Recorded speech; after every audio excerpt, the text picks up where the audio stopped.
Hallelujah. Good morning. ಮತ್ತೊಂದು ಸಾರಿ ನಮ್ಮ ಯೇಸುವಿನ ನಾಮದಲ್ಲಿ ನಾವು ಪ್ರಾರ್ಥಿಸಿಕೊಳ್ಳುವುದಕ್ಕಾಗಿ, ಆತನ ನಾಮದಲ್ಲಿರುವ ಶಕ್ತಿಯನ್ನು ಧ್ಯಾನಿಸುವುದಕ್ಕಾಗಿ, ಆತನು ಅನುಗ್ರಹಿಸುವ ಆಶೀರ್ವಾದಗಳ ಕುರಿತಾಗಿ ಧ್ಯಾನಿಸುವುದಕ್ಕಾಗಿ ದೇವರು ಕೊಟ್ಟ ಅವಕಾಶಕ್ಕಾಗಿ ಆತನನ್ನೇ ಸ್ತುತಿಸ್ತೇನೆ. ಬನ್ನಿರಿ, ಬೇಗನೆ ಎದ್ದೇಳಿ. ಎಚ್ಚರಗೊಂಡಿದ್ದೀರಾ? ದೇವರ ವಾಕ್ಯವನ್ನು ಧ್ಯಾನಿಸೋಣ. ಪರಿಶುದ್ಧ ದೇವರೇ, ನಿಮಗೆ ವಂದನೆಗಳು. ನಿಮ್ಮ ವಾಕ್ಯಗಳನ್ನು ಧ್ಯಾನಿಸುತ್ತಿರುವಾಗ ನಮ್ಮ ಹೃದಯದಲ್ಲಿ ಸಂತೋಷವನ್ನು, ಉಲ್ಲಾಸವನ್ನು ಉಂಟು ಮಾಡಿರಿ. ನಮ್ಮ ದುಃಖ, ಚಿಂತೆಯೆಲ್ಲ ತೊಲಗಿ ಹೋಗಲಿ. ನಿಮ್ಮ ಶಕ್ತಿಯನ್ನು ಹೊಂದಿಕೊಂಡು ನಿಮ್ಮ ಸಾಕ್ಷಿಗಳಾಗಿರಲು ಸಹಾಯ ಮಾಡಿರೆಂದು ಕ್ರಿಸ್ತನ ನಾಮದಲ್ಲಿ ಬೇಡುತ್ತೇನೆ ತಂದೆಯೇ, ಆಮೇನ್. ಹೌದು ಪ್ರಿಯರೇ, ದೇವರ ನಾಮವನ್ನು ನಾವು ಸ್ಮರಿಸುತ್ತಾ ಇರುವಾಗ ನಮಗೆ ಬಹಳ ಸಂತೋಷವಾಗುತ್ತೆ. ಹೇಗಿದ್ದೀರಿ? ಸಂತೋಷವಾಗಿದ್ದೀರಾ? ಸಂತೋಷ ಪಡ್ತಾ ಇದ್ದೀರಾ? ಕಷ್ಟಗಳು ಬರುತ್ತಲೇ ಇರ್ತವೆ ಪ್ರಿಯರೇ, ಪರಿಸ್ಥಿತಿಗಳು ಮಾರ್ಪಡುತ್ತಲೇ ಇರ್ತವೆ. ಒಂದಾಗಿದ್ಮೇಲೆ ಒಂದು ಸಮಸ್ಯೆಗಳು ಮಾನವರನ್ನು ಕಾಡಿಸಿ ಪೀಡಿಸುತ್ತಲೇ ಇರ್ತವಲ್ಲವೇ? ಒಂದಾದ್ಮೇಲೆ ಒಂದು ನರಜಾತಿಯನ್ನು ವೇದನೆಗೊಳಿಸುತ್ತಲೇ ಇದೆಯಲ್ಲವೇ? ಎಲ್ಲವೂ ಚೆನ್ನಾಗಿದ್ರೆ ಮನಸ್ಸು ಸರಿಯಾಗಿರಲ್ಲ. ಮನಸ್ಸು ಸರಿಯಾಗಿದ್ರೆ ಆಹಾರ ಇರುವುದಿಲ್ಲ. ಆಹಾರ ಇದ್ದರೆ ತಿನ್ನುವುದಕ್ಕೆ ಟೈಮ್ ಇಲ್ಲ ಎನ್ನುವಂತಿದೆ ಈ ದಿನ ಮನುಷ್ಯನ ಪರಿಸ್ಥಿತಿ. ಯಾಕೆ ಮನುಷ್ಯನು ಪ್ರಯಾಸ ಪಡ್ತಿದ್ದಾರೆ, ಆಯಾಸಗೊಳ್ಳುತ್ತಾ ಇದ್ದಾರೆ, ರಾತ್ರಿ ಹಗಲು ಕಷ್ಟಪಡುತ್ತಾ ಇದ್ರೂ ಕೂಡ ಕೊನೆಗೆ ಏನು ಸಾಧಿಸಲಾರದವರಾಗಿ ಯಾಕೆ ಉಳಿದುಕೊಳ್ತಾ ಇದ್ದಾರೆ? ನೋಡಿ ಪ್ರಿಯರೇ, ನರಮನುಷ್ಯರು ಎಷ್ಟೇ ಕಷ್ಟಪಟ್ಟರೂ ದೇವರ ಆಶೀರ್ವಾದಗಳು ನಮ್ಮ ಕಷ್ಟಾರ್ಜಿತದಿಂದ ಹೆಚ್ಚಾಗುವುದಿಲ್ಲ ಪ್ರಿಯರೇ. ನರಮನುಷ್ಯರ ಕಷ್ಟಗಳು ದೇವರ ಆಶೀರ್ವಾದಕ್ಕೆ ಮೂಲವಲ್ಲ. ದೇವರು ಆಶೀರ್ವದಿಸುವುದಾದರೆ ನಮ್ಮ ಕಷ್ಟದಲ್ಲಿ 100ರಷ್ಟು ನಾವು ಪ್ರತಿಫಲ ಕಾಣಬಹುದು. ಅಂದರೆ ದೇವರು ಆಶೀರ್ವದಿಸ್ತಾರೆ ಎಂಬುದಾಗಿ ಕೆಲವರು ಸುಮ್ಮನೆ ಕೂತ್ಕೊಳ್ತಾರಲ್ಲವೇ? ಆ ರೀತಿ ಕೂಡ ಮಾಡಬಾರ್ದು. ನಾವು ಕಷ್ಟಪಡಬೇಕು. ದೇವರು ನಮ್ಮ ಕಷ್ಟಾರ್ಜಿತವನ್ನು ಆಶೀರ್ವದಿಸುತ್ತಾರೆ. ಕಷ್ಟಪಡ್ತಿದ್ದೇವೆ ಬ್ರದರ್, ಆದರೆ ನಮ್ಮ ಕೆಲಸಗಳೆಲ್ಲ ಬಂಡೆ ಮೇಲೆ ನೀರು ಹೊಯ್ದಂತೆ ವಿಫಲವಾಗ್ತಿದ್ದೇವೆ ಎಂದು ಅನೇಕರು ಹೇಳ್ತಾರೆ. ಎಷ್ಟೋ ಕಷ್ಟಪಡ್ತಿದ್ದೇವೆ ಬ್ರದರ್, ಆದರೆ ಕೊನೆಗೆ ಎಲ್ಲವೂ ವ್ಯರ್ಥವಾಗಿ ಹೋಗ್ತಿದೆ ಎನ್ನುವಂತೆಯೇ ಅನೇಕರು ತಮ್ಮ ಜೀವಿತದಲ್ಲಿ ಬೇಸರಗೊಳ್ತಿದ್ದಾರೆ. ಮತ್ತೊಂದು ಸಾರಿ ನಿಮಗೆ ಜ್ಞಾಪಕಗೊಳಿಸುತ್ತೇನೆ, ಕರ್ತನ ಸಹಾಯವಿಲ್ಲದೆ, ಕರ್ತನ ಜೊತೆ ಇರುವಿಕೆ ಇಲ್ಲದೆ, ಕರ್ತನ ಅನುಮತಿ ಇಲ್ಲದೆ, ಕರ್ತನ ದಿವ್ಯ ದಾನಗಳಿಲ್ಲದೆ ನಾವು ಯಾವುದೇ ಕೆಲಸ ಮಾಡಿದ್ರೂ ಕೂಡ ಅದು ನಿಲ್ಲಲ್ಲ ಪ್ರಿಯರೇ. ಅದಕ್ಕಾಗಿ ಪ್ರತಿಯೊಂದನ್ನು ಪ್ರಾರ್ಥನೆಯಿಂದ ಮಾಡಬೇಕೆಂದು ಮೇಲಿಂದ ಮೇಲೆ ನಿಮ್ಮೆಲ್ಲರಿಗೂ ತಿಳಿಯಪಡಿಸ್ತಿದ್ದೇವೆ. ನಿಮಗೆ ಗೊತ್ತುಂಟಲ್ಲವೋ? ಪ್ರಾರ್ಥಿಸಿ ಕೆಲಸ ಮಾಡಿದ್ದಕ್ಕೂ ಪ್ರಾರ್ಥಿಸಲಾರದೆ ಕೆಲಸ ಮಾಡಿದ್ದಕ್ಕೂ ಎಂತಹ ಪ್ರತಿಫಲ ಇವೆ ಎಂದು ನೀವು ಗಮನಿಸುವುದಾದರೆ ಆಶ್ಚರ್ಯ ಉಂಟಾಗುತ್ತೆ. ದೇವರ ಕೈಗೆ ನಾವು ಏನು ಮಾಡ್ತಿದ್ದೇವೆ? ಪ್ರಾರ್ಥನೆ ಮಾಡಿ ನಮ್ಮ ಕೆಲಸಗಳನ್ನು ಒಪ್ಪಿಸಿಕೊಡ್ತೇವೆ. ದೇವರೇ ನೋಡಿಕೊಳ್ತಾರೆ. ಆತನು ಯಾವತ್ತಿಗೂ ನಮಗೆ ಕೆಲಸ ಕೊಟ್ಟು ಓಡಿ ಹೋಗುವ ಆತನಲ್ಲ, ನಮಗೆ ಕೆಲಸ ಕೊಟ್ಟು ನಮ್ಮ ಸಂಗಡ ಇರುವ ಆತನಾಗಿದ್ದಾರೆ. ನೀವು ಸರ್ವಲೋಕಕ್ಕೆ ಹೋಗಿ ಸರ್ವ ಸೃಷ್ಟಿಗೆ ಸುವಾರ್ತೆಯನ್ನು ಸಾರಿರಿ, ಈಗ ಯುಗದ ಸಮಾಪ್ತಿಯವರೆಗೂ ನಿಮ್ಮ ಸಂಗಡ ಇರ್ತೇನೆ ಎಂದು ಯೇಸು ಹೇಳಿದ್ದಾರೆ. ನೀವು ಹೋಗಿರಿ, ನಾನು ನಿಮ್ಮೊಂದಿಗೆ ಬರ್ತೇನೆ ಅನ್ನುತ್ತಾರೆ. ನೀವು ಹೋಗಿರಿ, ನಿಮಗೆ ಶಕ್ತಿ ಕೊಡ್ತೇನೆ, ನಿಮಗೆ ಬೇಕಾದದ್ದೆಲ್ಲವನ್ನು ಕೊಡ್ತೇನೆ, ನಿಮ್ಮ ಸಂಗಡ ಇರ್ತೇನೆ ಅಂದಿದ್ದಾರೆ. ಆತನ ಜೊತೆ ಇದ್ರೆ ಸಾಕು ಪ್ರಿಯರೇ, ಆತನ ಸನ್ನಿಧಿ ನಮ್ಮೊಂದಿಗಿದ್ರೆ ಸಾಕು.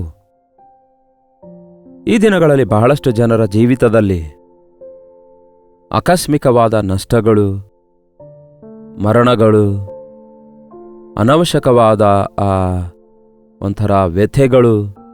ವ್ಯಥೆ ಅಂದರೆ ಒಂಥರ ವಿಧವಾದ ಬಾಧೆ, ಹೌದಲ್ಲವೇ? ನಾನಾ ವಿಧವಾದ ಒತ್ತಡಕ್ಕೆ ಗುರಿಯಾಗ್ತಾರೆ. ಅನವಶ್ಯಕವಾದ ಆಕ್ಸಿಡೆಂಟ್, ಒಂದು ಚಿಕ್ಕ ಆಕ್ಸಿಡೆಂಟ್ ಆದರೆ ಸಾಕು, ವಾರ 10 ದಿವಸ ಹಾಸಿಗೆ ಮೇಲೆ ಮಲಗಬೇಕಾಗುತ್ತೆ. ಇನ್ನು ಜಾಸ್ತಿ ಗಾಯ ಆಗಿ ಸರ್ಜರಿ ಆದರೆ ತಿಂಗಳುಗಳವರೆಗೂ ಕಳೆಯಬೇಕಾಗುತ್ತೆ, ಲಕ್ಷಗಟ್ಟಲೆ ಖರ್ಚು ಮಾಡಬೇಕಾಗುತ್ತೆ. ಆದರೆ ಯಾವತ್ತೂ ನಾವು ದೇವರನ್ನು ಸ್ತುತಿಸುತ್ತಲೇ ಇಲ್ಲ. ನಮ್ಮನ್ನು ಆತನು ಎಷ್ಟು ಕಾಪಾಡ್ತಾ ಇದ್ದಾನೆ. ಕಣ್ಣಿನ ಗುಡ್ಡೆಯನ್ನು ಕಾಪಾಡದಂತೆ ನಿಮ್ಮನ್ನು ಕಾಪಾಡ್ತೇನೆ ಅಂದಿದ್ದಾರೆ ಕರ್ತನು. ಕಾಪಾಡ್ತಾ ಇರುವುದರಿಂದಲೇ ಇಲ್ಲಿವರೆಗೂ ನಾವು ಆರೋಗ್ಯವಾಗಿದ್ದೇವೆ, ಇಲ್ಲಿಯವರೆಗೂ ನಾವು ಸಜೀವವುಳ್ಳವರಾಗಿದ್ದೇವೆ. ಕಾಪಾಡುತ್ತಾ ಇರುವುದರಿಂದಲೇ ನಾವು ಆ ಕಡೆ ಈ ಕಡೆ ತಿರುಗಾಡ್ತಾ ಇದ್ರೂ ಕೂಡ, ರಾತ್ರಿ ಹಗಲು ಪ್ರಯಾಣ ಮಾಡ್ತಾ ಇದ್ರೂ ಕೂಡ ಅನಾವಶ್ಯಕವಾದ ಆಕ್ಸಿಡೆಂಟ್ಸ್ಗಳಾಗದೆ ಕಾಪಾಡಲ್ಪಡ್ತಿದ್ದೇವೆ. ದೇವರ ಸಹಾಯ ನಮಗೆ ಬೇಕು. ದೇವರು ನಮ್ಮ ಸಂಗಡ ಇರಬೇಕು. ದೇವರ ವಾಗ್ದಾನಗಳನ್ನು ನಾವು ಹೊಂದಿಕೊಳ್ಳಬೇಕು.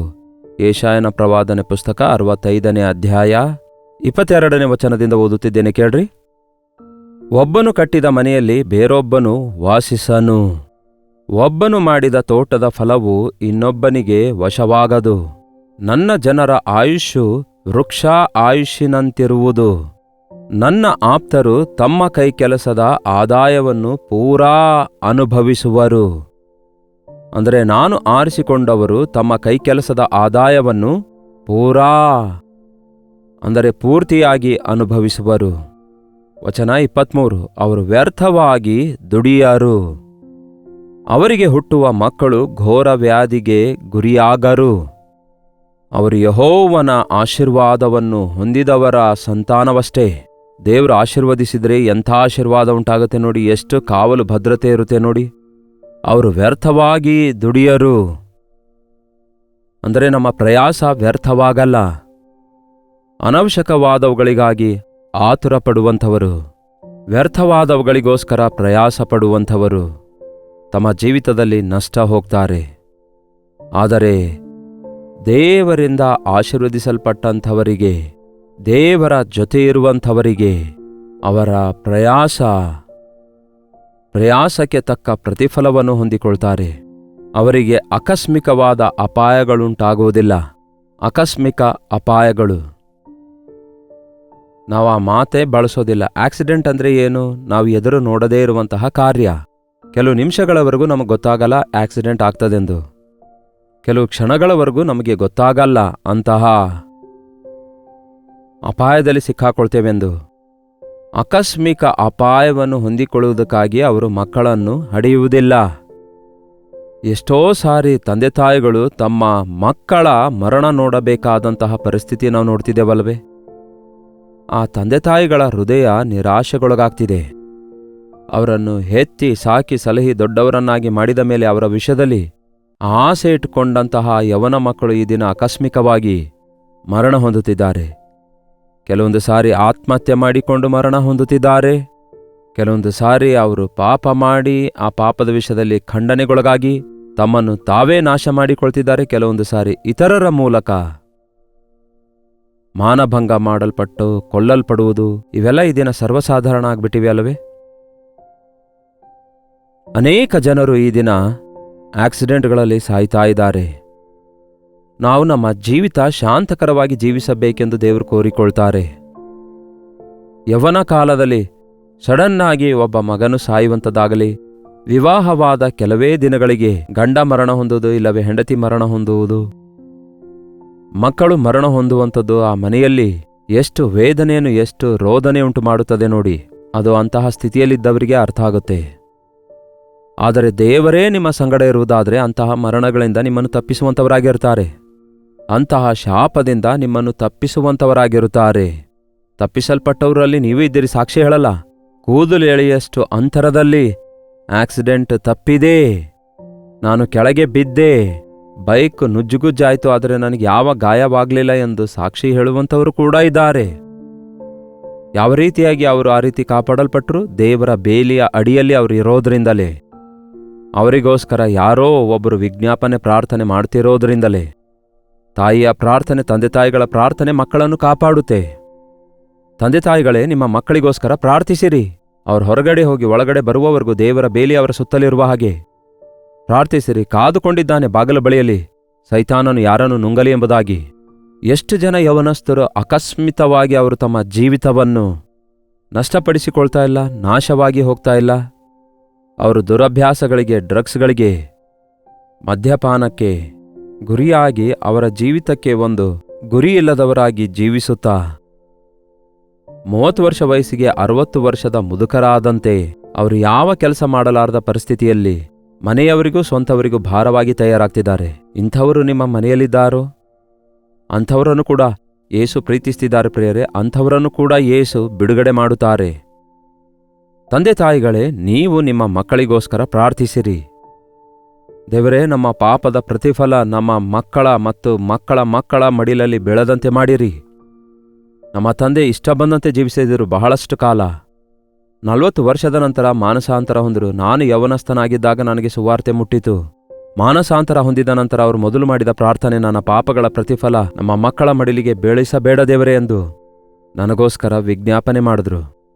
ಆತ್ಮಹತ್ಯೆ ಮಾಡಿಕೊಂಡು ಸಾಯಬೇಕೆಂದಿರುವ ನನ್ನನ್ನು ಆ ಪ್ರಾರ್ಥನೆ ತಡೆ ಹಿಡಿದು ಯೇಸುವಿನ ಪ್ರೀತಿಯಿಂದ ನಾನು ಮಾರ್ಪಟ್ಟು ಪ್ರತಿದಿನ ನಾನು ಈಗ ಸಾಕ್ಷಿಯಾಗಿ ಜೀವಿಸುತ್ತಾ ಇದ್ದೇನೆ.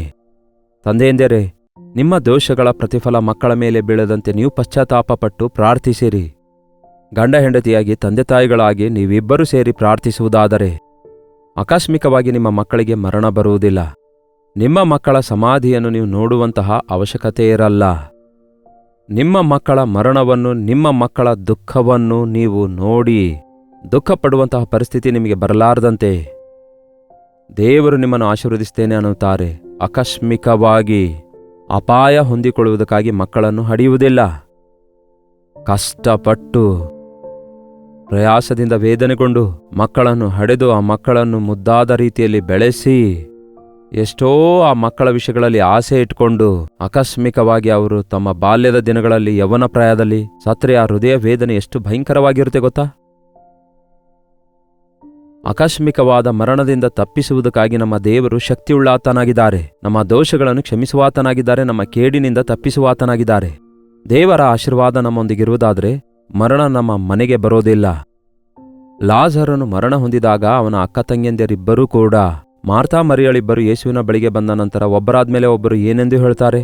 ಸ್ವಾಮಿ, ನೀನು ಇಲ್ಲಿ ಇದ್ದಿದ್ದೇ ಆದರೆ ನಮ್ಮ ತಮ್ಮನು ಸಾಯುತ್ತಾ ಇರಲಿಲ್ಲ.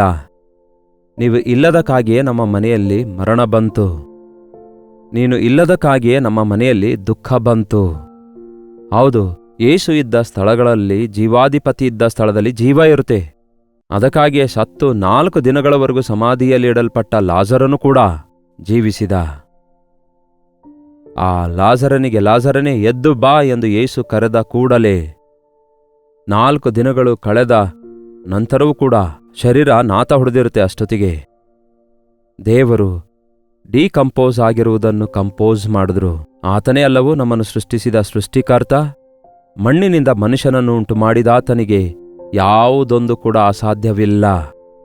ನಿಮ್ಮ ಲಂಗ್ಸ್ ಹಾಳಾಗಿರ್ಬೋದು, ನಿಮ್ಮ ಶ್ವಾಸಕೋಶ ಹಾಳಾಗಿರ್ಬೋದು, ನಿಮ್ಮ ಇಂಟೆಸ್ಟೈನ್ಗಳು ಹಾಳಾಗಿರ್ಬೋದು, ನಿಮ್ಮ ಅವಯವಗಳು ಕೆಲಸ ಮಾಡ್ತಾ ಇಲ್ಲ ಎಂದು ಹೇಳಿದಾಗ ಸೃಷ್ಟಿಕರ್ತನಿಗೆ ಮೊರೆ ಇಡುವಾಗ ಅದ್ಭುತ ಕಾರ್ಯಗಳು ನಡೆಯುವುದನ್ನು ಕಣ್ಣಾರೆ ಈ ದಿನ ನಾವು ಕಾಣಬಹುದು. ಡಾಕ್ಟರ್ಸ್ಗಳು ಈ ರೋಗ ವಾಸಿಯಾಗಲ್ಲ, ಇನ್ಮೇಲೆ ನೀವು ಸಾಯ್ತೀರಿ ಎಂದು ಹೇಳಲ್ಪಟ್ಟ ವ್ಯಕ್ತಿಯೇ ಈ ದಿನ ಯೇಸುವಿನ ನಾಮದಲ್ಲಿ ಸ್ವಸ್ಥಪಟ್ಟು ಇನ್ನು 10-15 ವರ್ಷಗಳವರೆಗೂ ಆಯುಷ್ ಹೊಂದಿಕೊಂಡು ಚೆನ್ನಾಗಿ ಆರೋಗ್ಯಕರವಾಗಿ ಆಯುಷುಳ್ಳವರಾಗಿ ಜೀವಿಸುವುದನ್ನು ಕಾಣ್ತಿದ್ದೇವೆ. ಕಾರಣ, ಅವನು ನನ್ನನ್ನು ಪ್ರೀತಿಸುತ್ತಾ ಇರುವುದರಿಂದ ಅವನನ್ನು ತಪ್ಪಿಸುವೆನು ಎಂಬ ವಾಗ್ದಾನದ ಪ್ರಕಾರ ನಾವು ಯೇಸುವನ್ನು ಪ್ರೀತಿಸಿದರೆ ನಮ್ಮನ್ನು ತಪ್ಪಿಸ್ತಾರೆ. ನಮ್ಮ ಮಕ್ಕಳನ್ನು ತಪ್ಪಿಸುತ್ತಾನೆ. ಕೇಡಿನಿಂದ ತಪ್ಪಿಸಿ, ಪ್ರತಿ ಕೇಡಿನಿಂದ ನಮ್ಮನ್ನು ತಪ್ಪಿಸಿ ಕಾಪಾಡಲು ಶಕ್ತನಾಗಿದ್ದಾರೆ ನಮ್ಮ ದೇವರು. ಹಾಗಾಗಿ ನಿಮ್ಮ ಜೀವಿತದಲ್ಲಿ ನಷ್ಟ ಉಂಟಾಗಿರೋದಾದರೆ, ಅನವಶ್ಯಕವಾದ ಶ್ರಮೆಗಳಿರುವುದಾದರೆ, ಅನವಶ್ಯಕವಾದ ಮರಣ ಸಂಭವಿಸಿರೋದಾದರೆ, ನಮ್ಮ ಮನೆಯಲ್ಲಿ ಬಹಳಷ್ಟು ಜನ ಸಾಯ್ತಿದ್ದಾರೆ, ನಮ್ಮ ಬಂಧುಗಳು ಸಾಯ್ತಾ ಇದ್ದಾರೆ ಎಂಬುದಾಗಿ ಕೆಲವರು ಹೇಳ್ತಿರ್ತಾರೆ. ನೋಡಿ ಪ್ರಿಯರೇ, ದೇವರ ಒಂದು ಭದ್ರತೆ, ಕಾವಲು ಇಲ್ಲದೇ ಇರುವಾಗ, ಅದು ಒಂದು ದುರಾತ್ಮಗಳ ಪ್ರಭಾವದೊಳಗೆ ಮನುಷ್ಯರು ಹೋಗುವಾಗ, ದೇವರ ಬೇಲಿ ದಾಟಿ ಹೋಗುವಾಗ ಅವರು ನಷ್ಟ ಹೋಗುವುದನ್ನು ಕಾಣ್ತೇವೆ. ಅಂಥವರಿಗೋಸ್ಕರ ವಿಜ್ಞಾಪನೆ ಮಾಡಬೇಕು. ಕರ್ತನು ಅದ್ಭುತವಾದ ರೀತಿಯಲ್ಲಿ ನಮಗೆ ಮೇಲುಂಟು ಮಾಡುತ್ತಾರೆ ಹೊರತು ಕೇಡುಂಟು ಮಾಡುವ ಆತನು ಅಲ್ಲ. ನಾವು ಬದುಕಿ ದೇವರ ಕಾರ್ಯಗಳನ್ನೆಲ್ಲ ವಿವರಿಸಬೇಕೆಂದು ಆತನು ಬಯಸುತ್ತಾರೆ. ನಮ್ಮನ್ನು, ನಮ್ಮ ಮಕ್ಕಳನ್ನು, ಮಕ್ಕಳ ಮಕ್ಕಳನ್ನು ದೇವರು ಆಶೀರ್ವದಿಸುವ ಹಾಗೆ ದೇವರ ಕೃಪೆಗಾಗಿ ಬೇಡಿಕೊಳ್ಳೋಣ. ಪ್ರಾರ್ಥನೆ. ಪರಿಶುದ್ಧ ದೇವರೇ, ಪ್ರೀತಿಯುಳ್ಳ ತಂದೆಯೇ, ಯಾರ್ಯಾರು ಯಾವ್ಯಾವ ಸ್ಥಳದಿಂದ ಈ ಮಾತು ಕೇಳ್ತಿದ್ದಾರೆಂದು ನಿಮಗೆ ಗೊತ್ತು. ಆಕಸ್ಮಿಕ ಮರಣಕ್ಕಾಗಿ ನಾವು ಮಕ್ಕಳನ್ನು ಹಡೆಯುವುದಿಲ್ಲವೆಂದು, ನಮ್ಮ ಪ್ರಯಾಸವು ವ್ಯರ್ಥ ಆಗುವುದಿಲ್ಲವೆಂದು, ನೀವು ಹೇಳಿದ ಮಾತು ಅಕ್ಷರಶಃ ನಮ್ಮ ಜೀವಿತದಲ್ಲಿ ನೆರವೇರುವಂತೆ ಸಹಾಯ ಮಾಡಿರಿ. ಈಗಾಗಲೇ ಕಷ್ಟಪಟ್ಟು ಪ್ರಯಾಸಪಟ್ಟು ಕಟ್ಕೊಂಡಿರುವ ಮನೆಯಲ್ಲಿ ಉಳ್ಕೊಳ್ಳಲಾರದ ಪರಿಸ್ಥಿತಿಯಲ್ಲಿ ಇದ್ದಂಥವರು, ಸಾಲದ ಪಾಲಾಗಿ ಮನೆ ಮಾರಿಕೊಳ್ಳುವವರು, ಪ್ರಯಾಸಪಟ್ಟು ಸಂಪಾದಿಸಿದ ದುಡ್ಡೆಲ್ಲ ಮೋಸಕ್ಕೊಳಗಾಗಿ ನಷ್ಟಕ್ಕೊಳಗಾಗುವಂಥವರು, ಕಷ್ಟಾರ್ಜಿತದಲ್ಲಿ ಯಾವ ಆಶೀರ್ವಾದವಿಲ್ಲದೆ ಅವರು ತಮ್ಮ ಆದಾಯವನ್ನೆಲ್ಲ ತೂತ ಇರುವ ಚೀಲದೊಳಗಡೆ ಹಾಕಿದಂತೆ ಖಾಲಿಯಾದ ರೀತಿಯಲ್ಲಿ ನಮ್ಮ ಜೀವಿತ ಇರುವಾಗ ಒಮ್ಮೆ ನಿನ್ನ ಕಡೆಗೆ ನೋಡುವುದಾದರೆ ಈ ಶಾಪದಿಂದ ನಮ್ಮನ್ನು ಬಿಡಿಸಿರಿ ದೇವರೇ ಎಂದು ನಿಮ್ಮನ್ನು ಬೇಡಿಕೊಳ್ಳಲು ಸಹಾಯ ಮಾಡಿರಿ. ಯಾರ್ಯಾರು ಅಂತಹ ಪರಿಸ್ಥಿತಿಯಲ್ಲಿದ್ದಾರೋ ಅಂಥವರಿಗೋಸ್ಕರ ಈ ಸಮಯದಲ್ಲಿ ನಿಮ್ಮ ಸನ್ನಿಧಿಯಲ್ಲಿ ಪ್ರಾರ್ಥಿಸ್ತೇವೆ. ಈ ದಿನ ಮೊದಲುಗೊಂಡು ನಿಮ್ಮ ಆಶೀರ್ವಾದ ನಮ್ಮ ಜೀವಿತದಲ್ಲಿ ಅನುಗ್ರಹಿಸಿರೆಂದು ಕ್ರಿಸ್ತನ ನಾಮದಲ್ಲಿ ಬೇಡುತ್ತೇನೆ ತಂದೆಯೇ, ಆಮೇನ್. ತಂದೆಯಾದ ದೇವರ ಪ್ರೀತಿಯು, ಮಗನಾಗಿರುವ ಕ್ರಿಸ್ತನ ಕೃಪೆಯೂ, ಆದರಣೆ ಕರ್ತನಾದ ಪವಿತ್ರಾತ್ಮನ ಸಹವಾಸವು ಕೂಡಿ ಬಂದಿರುವ ನಮ್ಮೆಲ್ಲರ ಸಂಗಡ ಇಂದಿಗೂ ಸದಾಕಾಲಕ್ಕೂ ನೆಲೆಯಾಗಿರಲಿ. ಆಮೇನ್. ದೇವರಿಗೆ ಸ್ತೋತ್ರ. ನಿಮ್ಮ ಪ್ರಾರ್ಥನಾ ಮನೆಗಳನ್ನು 8939731313 ನಂಬರ್ಗೆ ಹಾಗೂ ಇತರ ದೇಶದಿಂದ ನೀವು ವೀಕ್ಷಿಸುವುದಾದರೆ ಕೊಡಲ್ಪಟ್ಟ ಇದೇ ನಂಬರ್ಗೆ ಒಂದು ಟೆಕ್ಸ್ಟ್ ಆಗಲಿ, ವಾಯ್ಸ್ ಮೆಸೇಜ್ ಆಗಲಿ ವಾಟ್ಸಪ್ ಮೂಲಕ ಕಳಿಸಿಕೊಡಿರಿ. ನಿಮಗಾಗಿ ಪ್ರಾರ್ಥಿಸ್ತಿದ್ದೇವೆ. ನೀವು ಕೂಡ ಪ್ರಾರ್ಥಿಸಿರಿ. ದೇವರು ಅದ್ಭುತವಾಗಿ ಆಶೀರ್ವದಿಸ್ತಾರೆ. ನಿಮ್ಮ ಜೀವಿತದಲ್ಲಿ ಆಶೀರ್ವಾದಗಳಿವೆಯಾ ಎಂದು ಒಮ್ಮೆ ಪರಿಶೀಲಿಸಿಕೊಳ್ಳಿರಿ. ನಿಮ್ಮ ಕುಟುಂಬದಲ್ಲಿ ಅನಾವಶ್ಯಕವಾದ ಮರಣ ಸಂಭವಿಸಿದರೆ ದೇವರಿಗೆ ಮೊರೆಯಿಡೋಣ. ಅನಾವಶ್ಯಕವಾದಂತಹ ವೇದನೆ ಇರುವುದಾದರೆ ಆ ವಿಷಯಗಳಿಗಾಗಿ ದೇವರ ಸನ್ನಿಧಿಯಲ್ಲಿ ಪಶ್ಚಾತ್ತಾಪ ಪಡೋಣ. ನಿಮ್ಮ ಜೀವಿತದಲ್ಲಿ ದೇವರ ಬೇಲಿ ಭದ್ರತೆ ಉಳ್ಳವರಾಗಿ ನೀವು ಜೀವಿಸಬೇಕೆಂದು ನಿಮಗಾಗಿ ಮೊರೆಯಿಡುತ್ತೇವೆ. ಹಾಗೆ ಪ್ರಾರ್ಥಿಸುತ್ತಿರುವಾಗ ದೇವರು ನಿಮ್ಮೆಲ್ಲರಿಗೆ ಅಂತಹ ಕೃಪೆ ದಯಪಾಲಿಸಲಿ. ದೇವರ ಚಿತ್ತ ಇರುವುದಾದರೆ ಮತ್ತೆ ನಾಳೆ ಇದೇ ಅನುದಿನದ ಧ್ಯಾನದಲ್ಲಿ ಮತ್ತೆ ಭೇಟಿಯಾಗೋಣ. ಅಲ್ಲಿವರೆಗೂ ದೇವರ ಮಹಾಕೃಪೆ ನಿಮ್ಮೆಲ್ಲರೊಂದಿಗಿರಲಿ.